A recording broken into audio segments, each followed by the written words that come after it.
Hello, this is Mr. Hornby83. I am here with Mr. Hornby83 review. And you can't do a WrestleMania month without reviewing a WrestleMania pay-per-view, so that's what I'm going to do today. And in fact, I am reviewing WrestleMania 4. Now, there was a lot of screwy finishes in these matches. There was a lot of DQs in these pay-per-view matches, but I'm going to go ahead and review, and I'm going to start out with the Battle Royal that started out for a trophy. Now, it ended with Bret Hart, Junkyard Dog, and Bad News Brown being the last three guys in. Now, Bad News Brown and Bret Hart, they were both heels at the time, and they double-teamed the Junkyard Dog and threw him out. Then, Bad News turned on Bret and threw him out. Then afterwards, Bret Hart came in the ring and smashed up the trophy and all that. And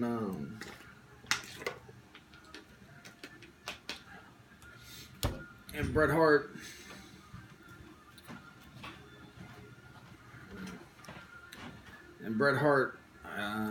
just pretty much destroyed the trophy, threw it out of the ring, and was pretty mad that Bad News Brown betrayed him. Alright, next up was the first match of the Battle Royal for the WWF Championship. Well, not Battle Royal, tournament, my bad. The tournament for WWF Championship, which had Don Morocco, this time being managed by superstar Billy Graham, taking on Dino Bravo. And anyway, Don Morocco won the match. Well, they call him The Rock Don Morocco, but you know, I just call him Don Morocco because The Rock to me is Dwayne Johnson. Anyway, so Don Morocco wins to advance in the tournament. Dino Bravo gets booted first round. Would have liked to see Dino Bravo go a little further in this tournament. Because, you know, but he was the jobber to the stars, as you'd say. Anyway, so next up we had the one-man gang against Bam Bam Bigelow.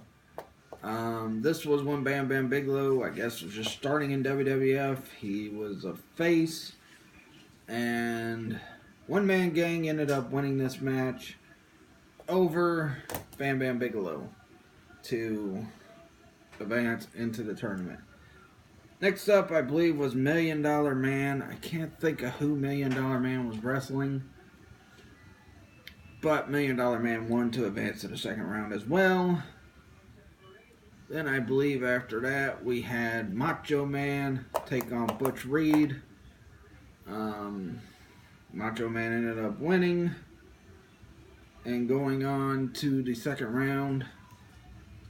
Then I believe we got the Ultimate Warrior versus Hercules, where Ultimate Warrior was in the full Nelson. He kind of did a Bret Hart thing where he got on the rope, kicked off, and pinned Hercules.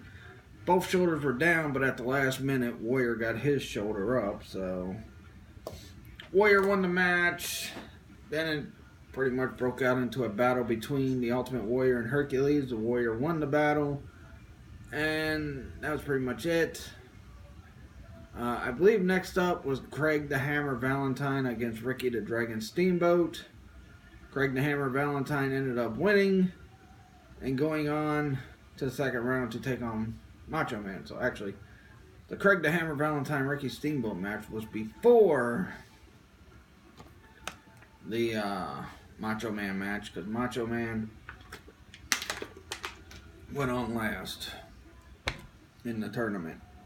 Then we had Ravishing Rick Rude against Jake the Snake. That match went to a draw, so that gave a bye to the One Man Gang. We'll talk about here in a minute. Then pretty much, I think there was a couple interview segments. Then we got the beginning of the second round, which was Hulk Hogan versus Andre the Giant. Both men got double disqualified, so that then led a bye for the winner of the $1 Million Man and Don Morocco match, which was $1 Million Man went in. Virgil had gotten attacked, in the last match, well, got body slammed on the concrete by Hulk Hogan in the last match because Andre got involved, Virgil got involved, and $1 Million Man threw Virgil to Hogan, so that's what happened there. Then we had the next match, which was Macho Man against Greg the Hammer Valentine. Now, actually, first, they announced that due to Jake the Snake and freaking Rick Rude being eliminated, that one-man gang had a bye for the second round. So, one-man gang automatically into the third round would face the winner of Macho Man and Greg the Hammer Valentine, which Macho Man went through Butch Reed, then he went through Greg the Hammer Valentine. I didn't expect Greg the Hammer Valentine to go past the second round anyway, so. Next up, we had the British Bulldogs and Coco Beware taking on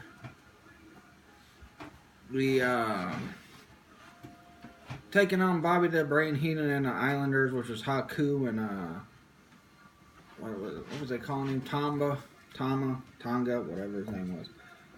Now, I didn't remember who that guy was. I remember seeing him in Power Slammers with Roddy Piper, but I didn't know who he was. So, honestly, him and Haku and Bobby the Brain Heenan, like I said, took on the Bulldogs and Coco Beware. The Bulldogs earlier in an interview talked about how, they're going to stick Matilda on Heenan. Well, British Bulldog did. I don't know if Dynamite Kid said it too much. But, in the end, because of Haku and all them, and they worked well as a team, because of Haku and Tamba, or whatever his name was, they threw Heenan on top of Coco Beware. Bobby the Brain Heenan got the win over Coco Beware. Now, he had an attire to keep from getting bit from the dog, but British Bulldog was a sore loser, so he took the freaking dog and went after him and put him on Bobby Heenan, and Bobby Heenan was acting like he was being attacked by the dog. And that's pretty much how that ended. Next up, they announced $1 Million Man gets automatic bye to the finals for the WWF Championship. Then they went on to do Macho Man versus One Man Gang.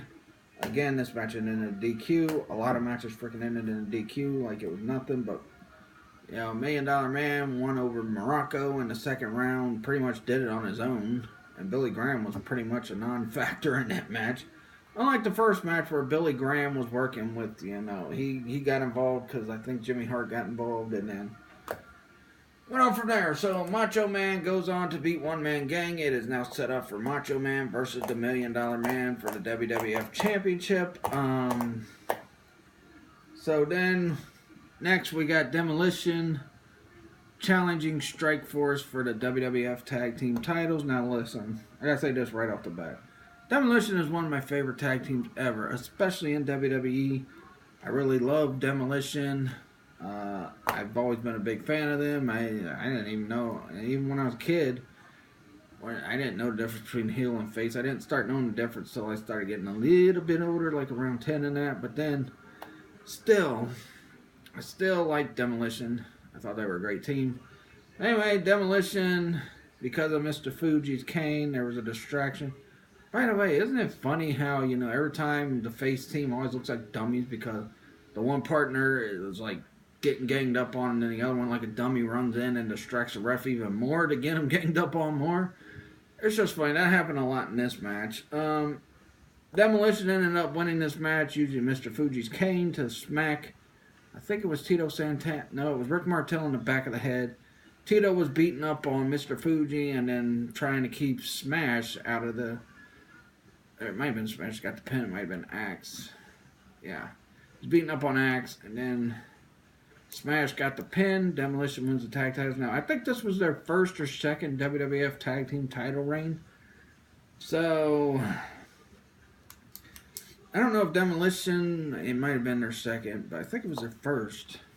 But not too long after that, Strikeforce ended up splitting up. Rick Martel became Rick the Mono Martel with the arrogance and, the arrogant perfume and all that.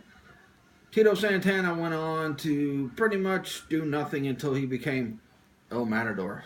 What a brilliant gimmick anyway. Not really.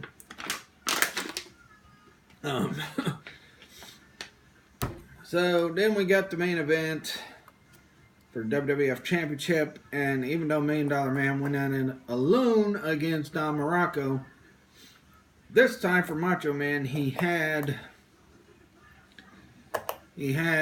Andre the Giant with him. Now the deal was Andre was going to deliver the WWF Championship to the $1 Million Man. $1 Million Man paid to get it and everything from Andre, but Andre won the title and forfeited and tried to give it to $1 Million Man, but that freaking evil president Jack Tunney was like, no, we're going to have a tournament for it. If Andre wants to forfeit the title, that's fine, but $1 Million Man is not the champion.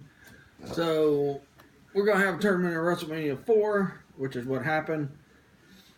Anyway, this was a pretty good match other than the shenanigans at the end with Hogan getting involved, Andre getting involved. And it was a great moment with Macho Man getting his first ever WWF Championship match. And I forgot the freaking Intercontinental title match. I'll talk about the Intercontinental title match after this. It wasn't really much.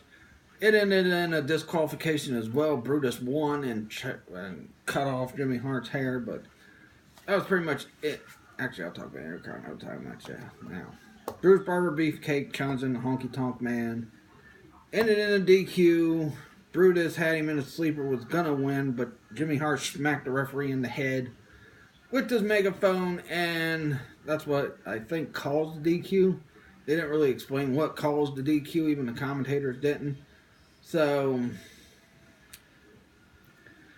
a lot of these matches really just ended wackily. But anyway, Brutus cut Jimmy Hart's hair, and that was pretty much it. Honky Tonk retained the Intercontinental title. And that's all for that.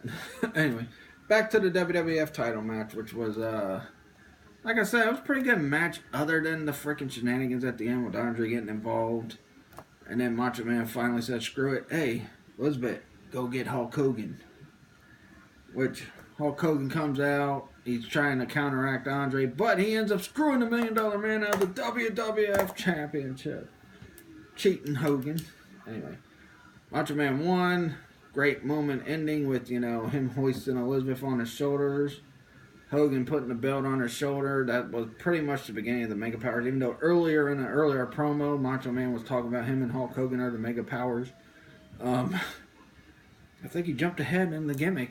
But anyway, Macho Man wins his first WWF Championship. It would not be his last. It would not be his last world title, period, because he had belts in WCW as well, the world title.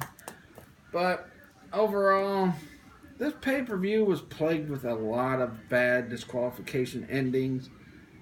Too much shenanigans in a lot of the matches. And people talk about the Attitude Era and the end of WCW having too many shenanigans in their matches. These freaking matches had a ton.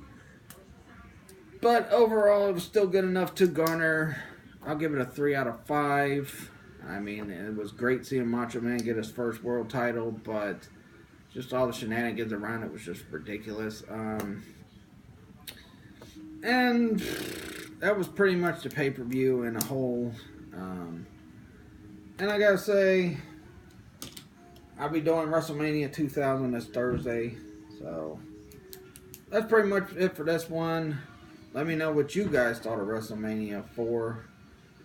So, let me know in the comments. So, please like this video, leave a comment, subscribe for more. And I'll catch you guys later, and peace out. See you.